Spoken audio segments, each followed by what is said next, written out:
மாண்புமிகு துணை முதல்வராக இன்றைக்கு பொறுப்பேற்க இருக்கின்ற அன்பிற்கினிய அருமை அண்ணன் உதயநிதி ஸ்டாலின் என்பதை அனைவரும் நன்றாக அறிவார்கள். அன்பிற்கினிய அருமை அண்ணன் உதயநிதி ஸ்டாலின் என்பதை அனைவரும் நன்றாக அறிவார்கள். ஏங்க தெரியாம தான் கேக்குறேன், இதெல்லாம் ஒரு பொழப்பா? பிக் பாஸ்ல நம்ம கமலஹாசன் அவர்கள் சொல்கிற ஒரு டயலாக் தான் எனக்கு இப்போ ஞாபகம் வருது. எதிர்பார்க்காததை எதிர்பாருங்கள். ஸோ அதே மாதிரி தான் பார்த்தீங்கன்னா நேற்று ஃபுல்லாக எல்லா நியூஸ் சேனல்லையும் பார்த்தீங்கன்னா ஒரு மிகப்பெரிய லெவலில் டிஆர்பி ஏறி இருக்குது. வியூஸ் பார்த்தீங்கன்னா அவர்கள் அதாவது செங்கோட்டையன் அவர்கள் ப்ரெஸ் மீட்டு கொடுக்கும்போது கிட்டத்தட்ட 30,000-40,000க்கு மேலே பார்த்தீங்கன்னா வியூஸ் லைவ்லேயே போயிருக்கு. அந்த அளவுக்கு பார்த்தீங்கன்னா ஒரு பவர்ஃபுல்லான ஒரு அரசியல் நகர்வு நேற்று நடந்திருக்கு. ஸோ ஏகப்பட்ட கேள்விகள், ஏகப்பட்ட குழப்பங்கள், ஆன்லைனில் நிறைய பேர் ஸ்ப்ரெட் பண்ணுற விஷயம், எடுத்து சொல்கிற விஷயம் ஒன்று, அதுவும் முக்கியமான விஷயம் ஒன்று என்னென்னா, செங்கோட்டையன் அவர்களை தாவேக்கால இணையறதுக்கு யார் அமிச்சா தெரியுமா? பிஜேபி அமிச்சாங்க. அமித்ஷாவோட மாஸ்டர் பிளான் தான் விஜய் அவர்கள் கூட சேர்ந்து அரசியல் செஞ்சு இது ஒரு மிகப்பெரிய ஒரு ட்விஸ்ட்டாக இருக்கிறதுக்காக பிஜேபி அமுச்சு வச்சுருக்காங்க செங்கோட்டையன் அவர்களை அப்படின்னு ஒரு சைடு பேசிக்கிட்டு இருக்காங்க.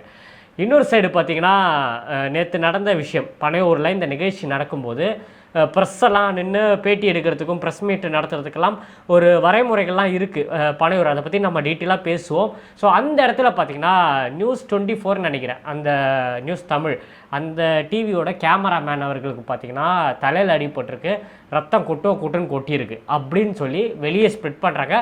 ப்ரெஸ் கிளப்லேருந்து ஒரு அறிக்கைலாம் கூட வந்திருக்கு. நிஜமாலே மண்டை உடஞ்சுதா? அதுக்கு என்ன காரணம் தெரியுமா? இப்போ தமிழக அரசை பொறுத்த வரைக்கும் அவங்க ஒருத்தரை மீட் பண்ணுறாங்கனாலோ ஒரு உதவி பண்ணுறாங்கனாலும் அவங்க ஒரு அந்த டீமை செட் பண்ணுறாங்க. இப்போ ஒரு குடும்பத்துக்கு ஏதாவது ஒரு அரிசி கொடுக்க போகிறாருன்னா முன்னாடியே அவங்களோட செக்யூரிட்டிலாம் வந்து ஏமா முதலமைச்சர் ஒருவர் நீ எல்லாத்தையும் ரெடி பண்ணி வச்சுக்கோ, அவர் கொடுக்கும்போது ஃபோட்டோ எடுக்கணும், அதுக்கு ஃபோட்டோகிராஃபர்லேருந்து எல்லாமே அரேஞ்ச் பண்ணி வச்சுருவார். அப்படி தான் அந்த உதவி அவங்களுக்கு போகும். மற்றபடி ரோட் சைடில் போகும்போது யாராவது உதவி கேட்டாலோ யாராவது வணக்கம் வச்சாலோ அவர் கிளாஸ்க்குள்ளே உட்காந்து ஜஸ்ட்டு கையை காட்டுவதை தவிர அதுக்கு ரியாக்ஷன்லாம் பெருசாக பண்ண மாட்டாங்க. இதுக்கு எதுங்க தமிழ்நாட்டு முதலமைச்சர் நமக்கு? ஏன்னா தமிழக வெற்றி கழகம் நேற்று பனையூரில் ஒரு விஷயம் நடந்திருக்கு. ஒரு மாற்றுத்திறனாளி பெண்மணி ஒருத்தவங்க பனையூரில் அந்த ஆஃபீஸ் ரோட்டில் நடக்க முடியாது, அவங்களால கீழே தான் உட்கார முடியும், உட்காந்து ஒரு செயல் ஒன்று பண்ணியிருக்காங்க. இமீடியட்டாக நம்ம நிர்வாகி என்ன பண்ணியிருக்காரு தெரியுமா? இதெல்லாம் தான் இன்றைக்கி நம்ம பார்க்க போகிறோம். வாங்க வீடியோக்குள்ளே போகலாம். ரோட் சைடு அம்மானிஸ் நேயர்கள் அனைவருக்கும் வணக்கத்தை தெரிவிச்சுக்கிறேன்.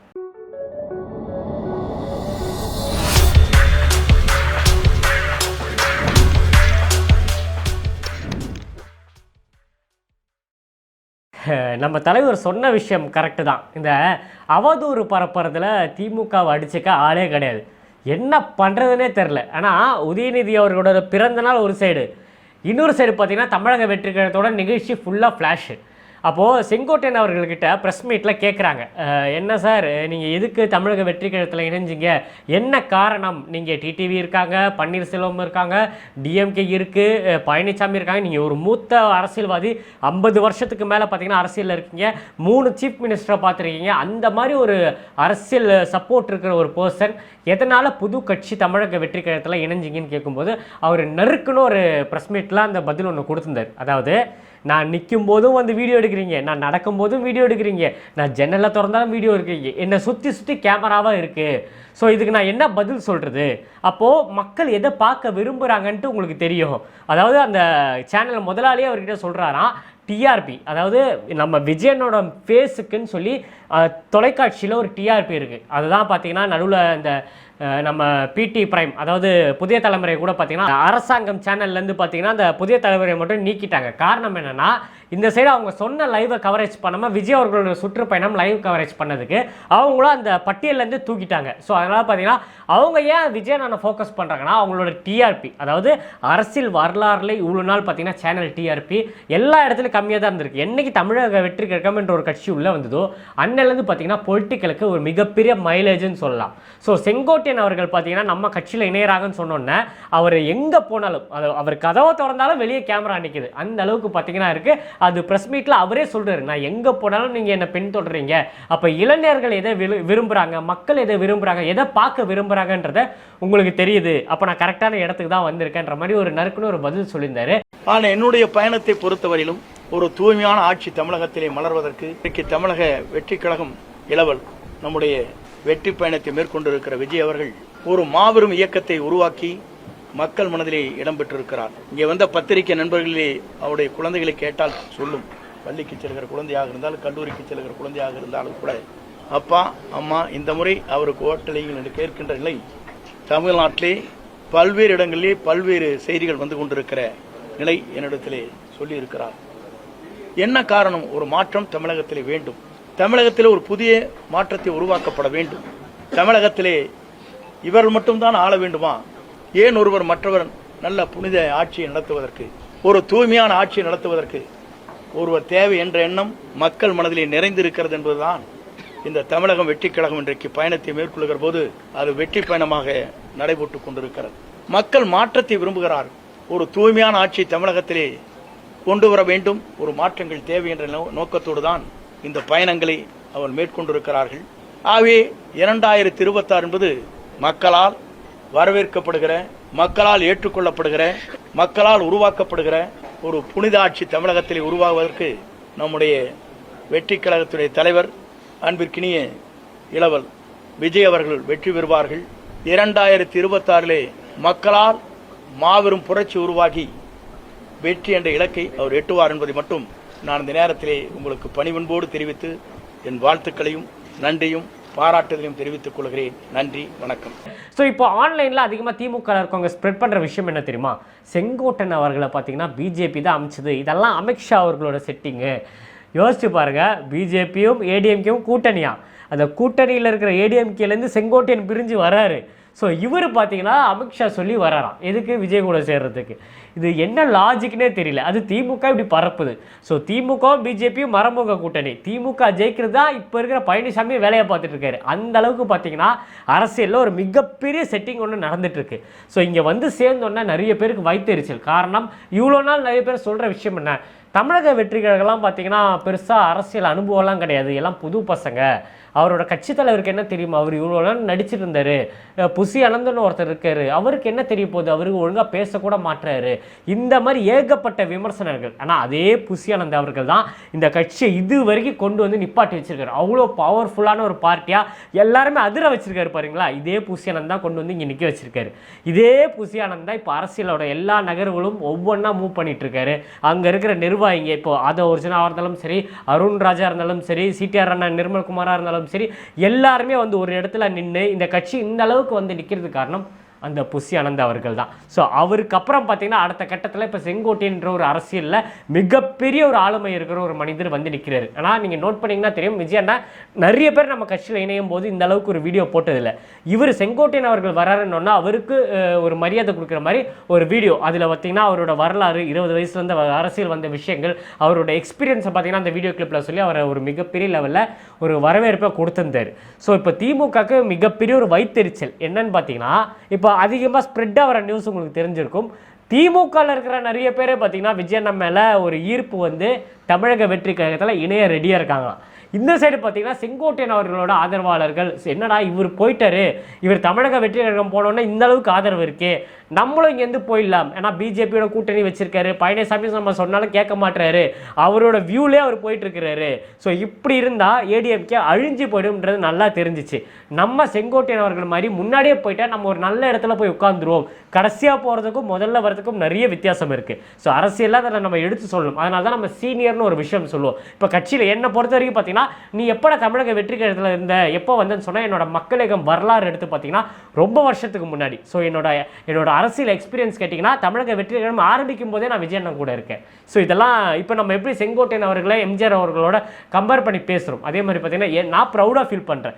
எங்கள் தலைவர் அரசியல் கட்சி ஆரம்பிக்கும் போது நான் அவர் கூட இருக்கேன், மாநில பொறுப்பில் அஸ்வின்ன்ற ஒருத்தன் இருக்கான்றது எனக்கு ரொம்ப பெருமை. அந்த மாதிரி பார்த்தீங்கன்னா இவ்வளோ எக்ஸ்பீரியன்ஸாக இருக்கிற ஆள் நம்மளுக்குள்ளே வந்தோன்னா நிறைய பேருக்கு ஒரு வைத்தெரிச்சல் இருக்குது. இன்னும் நிறைய பேர் ஆல்மோஸ்ட் ஒரு ஜனவரி அதுக்குள்ளே பிப்ரவரிக்குள்ளே பார்த்தீங்கன்னா ஏடிஎம்கேலேருந்து நிறைய பேரும் டிஎம்கேலேருந்து ஒரு மிகப்பெரிய முக்கியமான நிர்வாகிகள்லாம் வந்து சேர இருக்காங்க.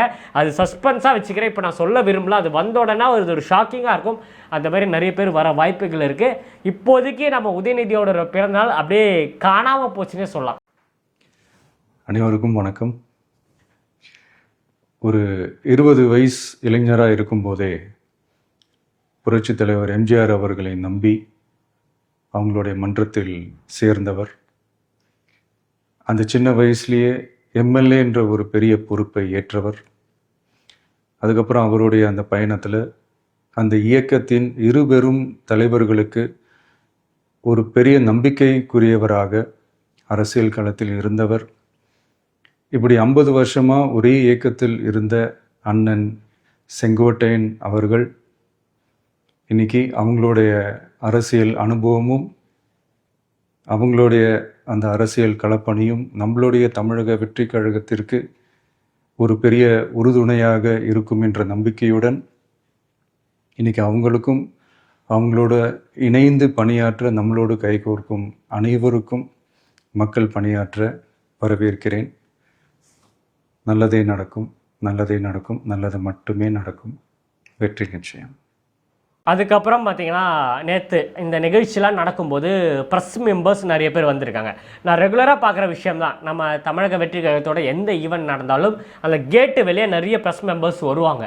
ஸோ நம்ம எப்போவுமே சொல்கிறதான், விஜய் நம்ம பார்த்தீங்கன்னா எப்போவுமே ப்ரெஸ் மீட் கொடுக்குறேன்னு சொன்னதே கிடையாது. ஸோ அதுக்குன்னு ஒரு நாள், அதுக்குன்னு ஒரு விஷயம், அதுக்குன்னு ஒரு தேவை வந்து அவர் அந்த இடத்துல வந்து நிற்பார். ஸோ அதுக்கு முன்னாடி இந்த ப்ரெஸ் பீப்புளுக்கு ஒரு விஷயம் இருக்குது. அதாவது நான் ப்ரெஸ்ஸில் வேலை செஞ்சனால நான் சொல்கிறேன், எங்களுக்கு ஒரு வேலை இருக்குது. என்னென்னு பார்த்தீங்கன்னா, யார் முதல்ல இந்த கண்டென்ட்டை கொடுக்குறாங்க. இப்போ விஜய் அண்ணனோட முகத்தை காமிச்சா டிஆர்பி பெரிய லெவலில் இருக்குது. ஸோ யாரோட சேனலில் அவரோட முகம் ஃபஸ்ட்டு தெரியுதோ அதுதான் எக்ஸ்க்ளூசிவ்னுவாங்க. ஸோ அப்போ நம்ம என்ன பண்ணுவோம், ஸோ விஜய் அண்ணன் வரும்போது எப்படியாவது, அதாவது இப்போ Sun TV, Vijay TV, Jaya TV, இந்த சேனல்லாம் விட நம்ம ரோஜி ரம்மானிஸில் எக்ஸ்க்ளூசிவாக தெரியணும், நம்ம விஷுவல் முன்னாடி வரணும்னா நம்ம இவங்களை முந்தி போய் எடுப்போம்ல.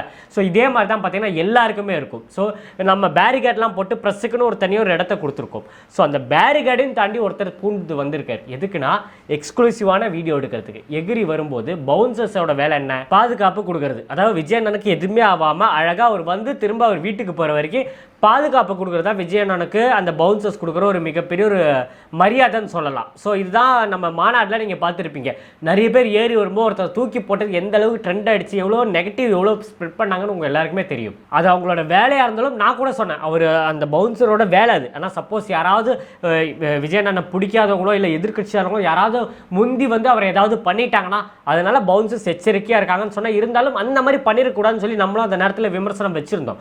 ஸோ நேற்று பார்த்தீங்கன்னா ப்ரெஸ் மீட் நடக்கும்போது எல்லா சேனலும் இருந்தது. அப்போ இந்த நியூஸ் 24 தமிழ் அந்த கேமராமேன் அன்னைக்கு தான் புதுசாக பண்ணிடுவார். ரெகுலராக வர கேமராமேன் எல்லாருமே ஆல்மோஸ்ட் எனக்கு தெரியும். இவர் புதுசாக அங்கே வரும்போது என்ன பண்ணியிருக்காருன்னா, அந்த பேரிகேடை விட்டு தாண்டி உள்ளே போய் நைஸாக உள்ளே இருக்கிற விஷுவல்ஸை எடுக்கணும்னு ட்ரை பண்ணியிருக்காரு. அப்போ அவர் உள்ளே போனோட இப்போ கூட இருக்கிற கேமராமேன்லாம் இருக்காங்களே, இத்தனை வருஷமாக நான் இருக்கேன், பனையூர் வரேன் போகிறேன், இவ்வளோ ப்ரெஸ் மீட் அட்டன் பண்ணுறேன், சிடிஆர் நிர்மல்குமார் சார், நம்ம புஷியானந்த் சார், அது ஒரு இவங்க எல்லாருமே பேட்டி கொடுக்கும்போது நாங்கள் எல்லாருமே ஒன்றா நின்று தான் எடுப்போம். புதுசாக ஒரு கேமராமேன் வந்துட்டு அழகாக உள்ளே பூந்து அவன் போய் விஜய் அவர்களை மட்டும் எடுக்கிற மாதிரி பிளான் பண்ணுறானே. எப்போவுமே இந்த கேட்டு மேலேருந்து ட்ரோனை வச்சு எடுக்கிறது, இந்த செல்ஃபி ஸ்டிக்கை நீட்டி எடுக்கிறது, இதெல்லாம் ரெகுலராக நடக்கிறதா. இவர் இதை தாண்டி உள்ளே போனோன்னா மீதி இருக்கிற கேமராமேன்ஸ்லாம் என்ன பண்ணிட்டாங்கன்னா, எக்ஸ்க்ளூசிவ் அவனுக்கு மட்டும் கிடைச்சா எங்கள் ஆஃபீஸில் எங்கள் சேனலில் திட்டு விழும் சொல்லி இவனுக்கு எல்லாருமே அந்த சேனலில் இருக்க எல்லா ரிப்போர்ட்டர்ஸும் கேமராமேனும் உள்ளே தள்ளி உள்ளே போகும்போது பவுன்சர்ஸ் தடுக்கிறாங்க.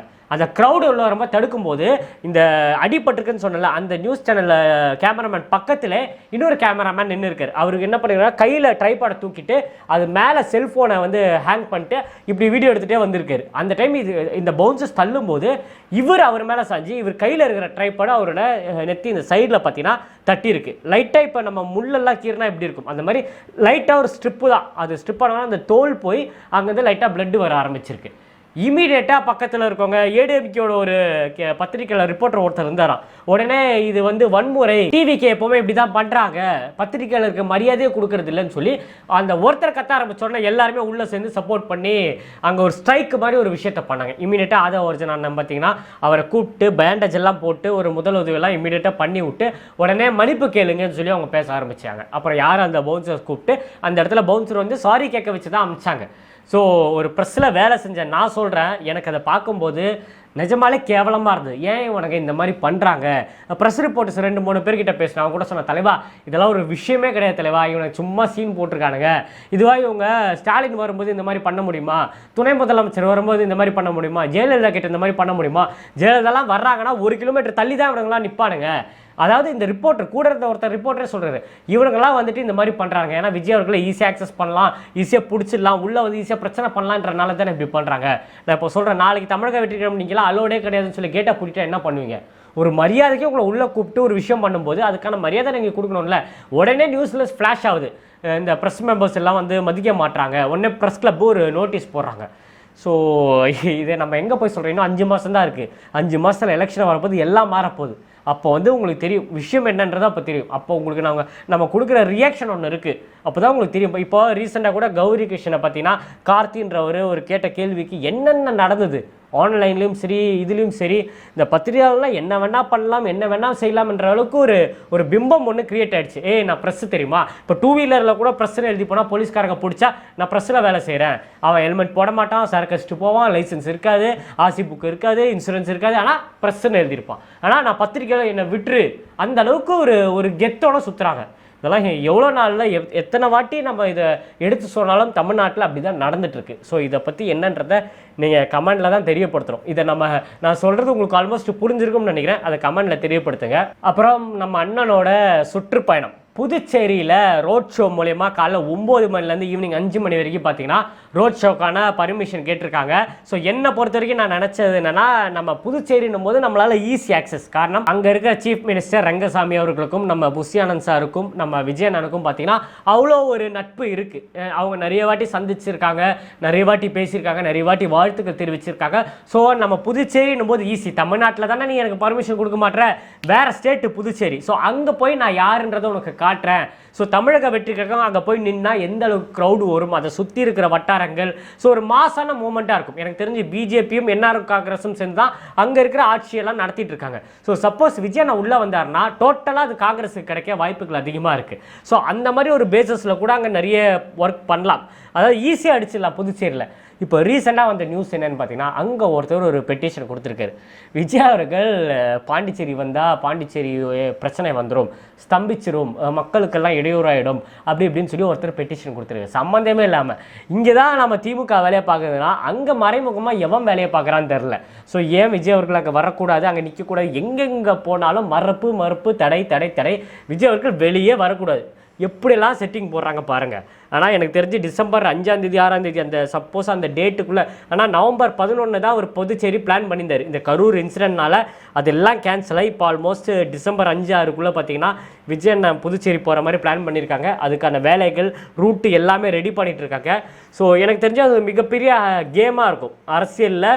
பாண்டிச்சேரியில் விஜயண்ணனோட கால் பதியும் போது எனக்கு தெரிஞ்சு அந்த ஒரு வட்டாரம் ஒரு வேறு லெவலில் ஒரு ரியாக்ஷன் கொடுக்க வாய்ப்புகள் இருக்குது. நான்லாம் மிகப்பெரிய லெவலில் அதுக்கு வெயிட் பண்ணிகிட்டு இருக்கேன். ஏன்னா அங்கே விஜயண்ணன் பேசினாருன்னா கண்டிப்பாக பிஜேபி எதிர்த்து தான் பேசணும். ஏன்னா அங்கே இருக்கிற கூட்டணி, அங்கே இருக்கிற ஆட்சி எல்லாமே பிஜேபியோட சப்போர்ட்டில் தான் இருக்குது. ஸோ புதுச்சேரியில் அவர் பேசுகிற விஷயங்கள் எல்லாமே பிஜேபி அட்டாக் பண்ணுற மாதிரி தான் இருக்கும். ஆனால் இப்போவும் திமுக சொல்ல ஆரம்பிச்சிருவாங்க, என்ன தெரியுமா திமுக அடுத்து சொல்ல போகிறாங்க, ஏன்னா ராகுல்ஜி நமக்கு சப்போர்ட்டுன்னு தெரியும், விஜயண்ணன் கிட்ட ஃபோன்லலாம் பேசுகிறாரு, நிறைய விஷயங்கள் இருக்குது, காங்கிரஸில் இருக்கிற நிறைய பேர் நம்மளை ஆதரித்து பேசுகிறாங்க, இதெல்லாம் அவங்களுக்கு தெரியும். இப்போ அவங்களோட அஜெண்டா அடுத்த பிளான் என்ன தெரியுமா, இப்போ செங்கோட்டைனா பிஜேபின்னு பூச ஆரம்பிச்சிட்டாங்க, அடுத்த ராகுல் காந்தி சொல்லுவாங்க போல இருக்குது, ராகுல்ஜி விஜய் அவர்கள் கூட சேர போகிறாரா, அப்போ காங்கிரஸும் விஜயும் ஒன்று சேருதா, இல்லை ராகுல் காந்தி பிஜேபியோட ஆள் அப்படின்னு சொல்கிறாங்க போல். அந்த அளவுக்கு பார்த்தீங்கன்னா இப்போ இருக்கிற திமுக அரசில் பாதி பேர் முட்டாளாகவே சுற்றிட்டு இருக்காங்க. ஸோ நீங்கள் இந்த நிகழ்ச்சிகள், விஜயண்ணனோட நிகழ்ச்சிகள், இந்த ப்ரெஸ் மீட்லாம் பார்த்துருப்பீங்க. விஜயண்ணா அவங்களுக்கு கொடுத்த மாதிரியா கிட்டத்தட்ட ஒரு 40-50 நிமிஷம் நின்று செங்கோட்டையன் அவர்கள் கூட வந்த நிறைய மாவட்ட செயலாளர்கள், வட்ட செயலாளர்கள், அவருக்கு ஆதரித்து வந்தவங்க, அதே மாதிரி திருப்பூரை சேர்ந்த ஒருத்தவங்க எம்பி, அவங்க முன்னாள் எம்பி, அவங்க கூட வந்திருந்தாங்க. அவங்களுக்கும் மரியாதை செலுத்தி நின்று எல்லாருக்குமே மரியாதை செலுத்தி போனாங்க. வந்தவங்க எல்லாருமே செம ஹாப்பிங்க. அடுத்த கட்டம் இன்னொரு வேறு லெவலில் இருக்க போகுதுன்னு சொல்லி இந்த வீடியோவை முடிச்சுக்கிறேன். நீங்கள் இந்த நிகழ்ச்சியை பற்றி என்ன நினைக்கிறீங்க, விஜயண்ணனோட அடுத்த கட்டம் அதாவது 2.0 வெர்ஷன் எப்படி இருக்கு, அதாவது கரூருக்கு அப்புறம் விஜய் அவர்களோட அரசியல் வாழ்க்கையை முடிஞ்சிச்சுன்னு சொல்லி இருக்கும்போது இப்போ அவர் வந்திருக்க ஒரு வெர்ஷன் பார்த்தீங்களா, இந்த லாஸ்ட்டாக காஞ்சிபுரத்தில் சொன்ன விஷயம் தான், நானும் பொறுமையாக வந்தேன், டீசெண்டாக வந்தேன், சாஃப்டாக வந்தேன், என்னை இந்த மாதிரி மாற்றிட்டீங்க, இனிமேல் டைரக்ட் உங்களுக்கு அட்டாக் தான் எல்லா விஷயத்திலையும் சொல்லி இப்போ வந்திருக்கிறவரோட அந்த அவதாரம் இருக்குது தெரியுமா, வேற லெவலில் இருக்குது. ஸோ நான் ரொம்ப ஹாப்பியாக இருக்கேன் நேற்று நடந்த அந்த இணைப்பு விழாவை பார்த்துட்டு. நீங்கள் அதை பற்றி என்ன நினைக்கிறீங்கன்றதை கமெண்ட்டில் தெரியப்படுத்துங்க. அதே மாதிரி நிறைய பேர் என்னோட இன்ஸ்டாகிராம் ப்ரொஃபைல் கேட்டிருந்தீங்க, வில்லிவாக்கம் ஜே அஸ்வின், அதான் என்னோட இன்ஸ்டாகிராம் ப்ரொஃபைல், ஃபாலோ பண்ணுங்கள். அங்கேயும் நிறைய வீடியோஸு, ஃபோட்டோஸு, நிறைய விஷயங்கள்லாம் அங்கேயும் நான் ஷேர் பண்ணுறேன். அதே மாதிரி ஏகப்பட்ட பேர் கேட்குற, என்கிட்ட காமனாக கேட்குற விஷயம், ஒரு 2-3 நாளாக கமெண்டில் அதிகமாக கேட்குறீங்க, என்னென்னு பார்த்தீங்கன்னா இந்த பேக்கில் தெரிகிற பேக் ட்ராப், என்ன ப்ரோ பிளாக் கலர் கர்ட்டன்லாம் வச்சுட்டீங்க, விஜயனோட பேனரை மறைச்சிட்டீங்க, என்ன விஷயம்? ஸோ நேற்று ஒருத்தர் வீடியோ போட்டுருக்காரு, கட்சியிலேருந்து விலகிட்டீங்களா பிரதர், விஜயோட முகத்தை கருப்பு துணியெல்லாம் மறைச்சிட்டீங்க, என்ன விஷயம்? ஏகப்பட்ட கேள்விகள். நானும் நினச்சேன் என்னடா இதுக்கு முன்னாடி நிறைய பேர் கமெண்ட் பண்ணியிருந்தீங்க அந்த பேனர் இருக்கும்போது. ஏன்னா விஜயனோட நெத்திலேருந்து அந்த தலை ஃபுல்லாக பார்த்தீங்கன்னா கட் ஆகும். ஏன்னா நான் வைக்கிற ஃப்ரேம் அந்த மாதிரி, இதுக்கு பின்னாடி என்னால் ஃப்ரேம் வைக்க முடியாது. ரீசன் என்ன, செவுரு, அதுக்கு பின்னாடி நம்மளால் போக முடியாது. ஸோ என்னோட ஃப்ரேம் எப்பவுமே இதே மாதிரி தான் இருக்கும். ஸோ பேனரில் விஜயனோட பாதி தலை கட் ஆகுது. அப்போ ஏகப்பட்ட பேர் கமெண்ட் பண்ணியிருந்தீங்க, தலைவா நீ வீடியோலாம் பண்ணுற, தளபதியோட முகம் கட் ஆகுது, அது பார்க்குறதுக்கு நல்லா இல்லை, ஸோ வேறு எதனா அரேஞ்ச் பண்ண முடியுமான்ட்டு. அப்போ நான் என்னோடய ஃப்ரெண்டு நண்பர்கள்லாம் கூப்பிட்டு பின்னாடி வேறு மாதிரி டிசைன் பண்ணுவோம், பேனர் வச்சு பப்பெல்லாம் பார்க்கும்போது வீடியோவில் ஃப்ரெண்டில் லைட் அடிக்கும்போது அந்த ஃப்ளாஷ் ஆகுது, ப்ளீச் ஆகுது, வீடியோ பார்க்குறதுக்கு ஒரு மாதிரியாக இருக்குது. ஸோ அப்போது எல்லாருமே சொன்ன விஷயம் தான், ஒன்று பின்னாடி வந்து க்ரீன் மேட்டோ இல்லைனா பிளாக் கலர் கர்ட்டனோ ஒயிட் கர்ட்டனோ ஏதாவது போடுங்க, இல்லை ஏதாவது ஸ்டிக்கரிங் மாதிரி பண்ணுங்க. அப்போ நான் ஸ்டிக்கரிங் மாதிரி நிறைய ட்ரை பண்ண, ஆன்லைனில் எங்கேயும் கிடைக்கல. ஸோ இப்போதைக்கு அந்த தலைவரோட முகம் கட்டாகிறதுனால இந்த பிளாக் கர்ட்டனை போட்டு நம்ம பண்ணுவோம். இன்னும் ஃப்யூச்சரில் இப்போ வீடியோ பார்க்குற யாராவது உங்களுக்கு பின்னாடி எனக்கு நல்லா டிசைன் பண்ண தெரியும், இல்லை ப்ரோ எனக்கு விஜயனோட ஃபோட்டோ வச்சு தமிழக வெற்றிகரத்தை வச்சு ஒரு நல்ல ஐடியாலாம் என்கிட்ட இருக்குது, நான் உங்களுக்கு பண்ணி தரேன்னு சொன்னீங்கன்னா தாராளமாக எனக்கு இன்ஸ்டாகிராமில் மெசேஜ் அனுப்புங்க, நம்ம க்ரியேட்டிவாக பின்னாடி ஒரு விஷயத்த பண்ணுவோம். இல்லை வேறு மாதிரி ஏதாவது பண்ணுற மாதிரி உங்களுக்கு ஐடியா இருந்தாலும் கமெண்ட்டில் தெரியப்படுத்துங்க, இன்ஸ்டாகிராமில் எனக்கு மெசேஜ் பண்ணுங்கள், அதுக்கேற்ற மாதிரி நம்ம பண்ணிக்கலாம். மற்றபடி தலைவரை மறைக்கணுன்னோ நம்ம கட்சி விட்டு விலகிறோன்னெலாம் ஐடியாவே கிடையாது. ஏன்னா நான் எப்போவுமே வீடியோவில் சொல்கிற விஷயம் தான், என் உயிர் உள்ளவரை தலைவர் தளபதியை பற்றியும் தமிழக வெற்றி கழகத்தை பற்றியும் பேசிக்கிட்டே இருப்பேன்னு சொல்லியிருக்கேன். அது எப்போதும் நிற்காது. அதாவது உயிர் உள்ளவரை மீன்ஸ் நான் இருக்கிற வரைக்கும் விஜய் நான் கூட தான் இருப்பேன். அது எவ்வளோ கட்சியாக இருந்தாலும் எவ்வளோ விஷயமா இருந்தாலும் அந்த மனிதர் கூட தான் இருப்பேன்றதை சொல்லி இந்த வீடியோ முடிச்சுக்கிறேன். இன்னும் நிறைய வீடியோவில் சந்திப்போங்க. ஸ்டாட்டா டேக்கர் பாபாய், நான் உங்கள் ஏஜே. நன்றி.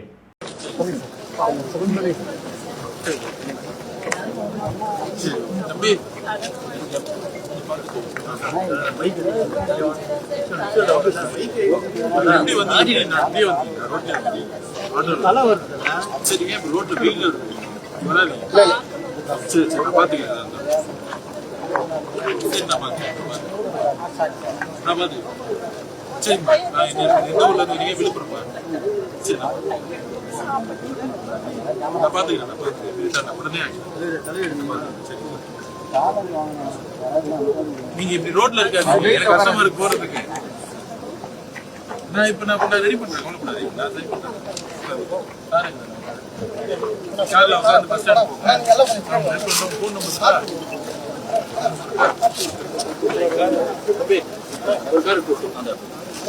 இந்த காரை ஃப்ரெண்ட்ல போக சொல்லு, என் காரை கொண்டு வர சொல்லு முன்னாடி. எந்த பஸ் ஸ்டாண்ட் வந்தீங்க? ரயில்வே ஸ்டேஷன் போடுமாப்பா? எந்த பஸ் ஸ்டாப் போகும்? இல்லை எப்படி போகணும், நீங்கள் பஸ்ஸில் போகணுமா? கொஞ்சம் சரி.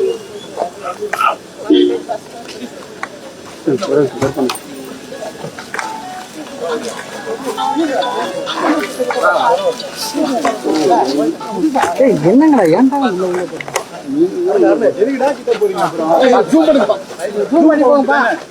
அதான்